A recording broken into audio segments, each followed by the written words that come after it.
Je vous remercie. Vous avez déclaré « Un pays qui a confiance en son avenir investit massivement dans son école ». Qu'en est-il?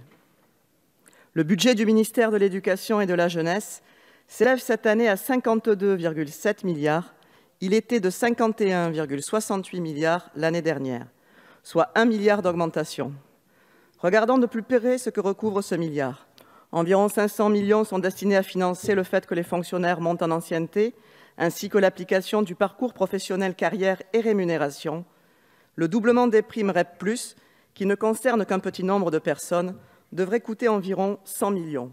La prise en charge des AESH sur le budget de l'Éducation nationale est plus difficile à évaluer, mais elle représentait 200 millions en 2019. Enfin, on peut estimer que le service national universel, dont les effectifs vont passer de 2 000 jeunes en 2019 à 40 000 en 2020, a un peu moins de 100 millions.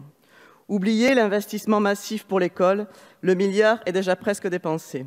Alors que dans tout le pays, des voix s'élèvent pour réclamer davantage de justice sociale et territoriale, vous persistez dans votre politique d'austérité, mais l'école de la République mérite tellement mieux.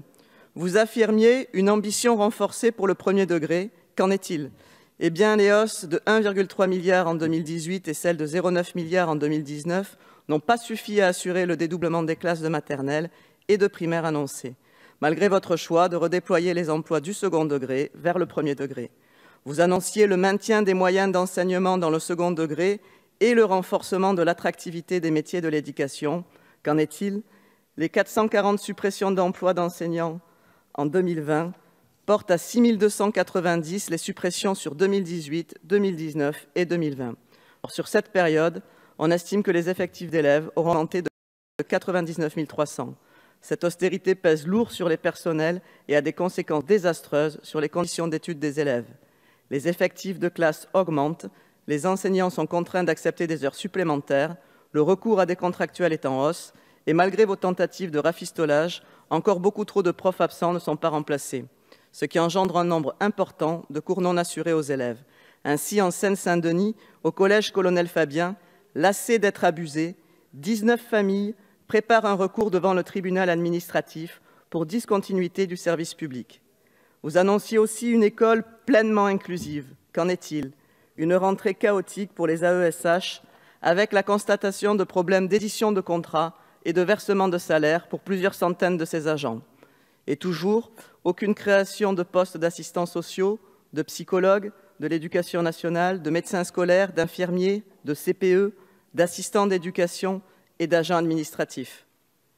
Vous indiquiez vouloir accompagner les élèves dans leur choix d'orientation par un renforcement du service public d'orientation, mais dans les faits, vous le démantelez. Vous annonciez un budget à la visée profondément sociale. Qu'en est-il? Sous prétexte qu'ils ne sont pas utilisés en totalité, vous divisez par 2 les crédits alloués aux fonds sociaux des établissements et les amputez de 29 millions. Ils passent ainsi de 59 à 30 millions d'euros. Ils sont pourtant destinés aux familles en difficulté, de plus en plus nombreuses, pour améliorer les conditions d'études. Or, bien souvent, ces familles n'exercent pas ce droit par pudeur ou par manque d'information. Vous parliez de sanctuarisation des emplois du ministère de l'Éducation nationale et de la jeunesse. Qu'en est-il? Vous appliquez des mesures qui entraînent un mal-être grandissant chez les enseignants, le personnel pédagogique et les directeurs. Ils se retrouvent démunis dans l'impossibilité d'assurer correctement leur mission, ce qui pousse certains au désespoir et parfois même au suicide. Vous affirmiez traduire votre confiance dans la jeunesse de notre pays par la réforme des lycées. Qu'en est-il? Votre réforme du bac et l'instauration du contrôle continu impactent de plein fouet les élèves, créant une inégalité des chances vis-à-vis d'un diplôme qui n'aura plus la même valeur selon l'établissement dans lequel il sera obtenu. Sortir du déterminisme social est désormais un véritable choix. Le décalage entre vos paroles et vos actes est criant, mais reconnaissons que vos choix politiques ont le mérite d'être clairs. Vous développez une philosophie de l'éducation compétitive et libérale, avec en ligne de mire l'employabilité seulement.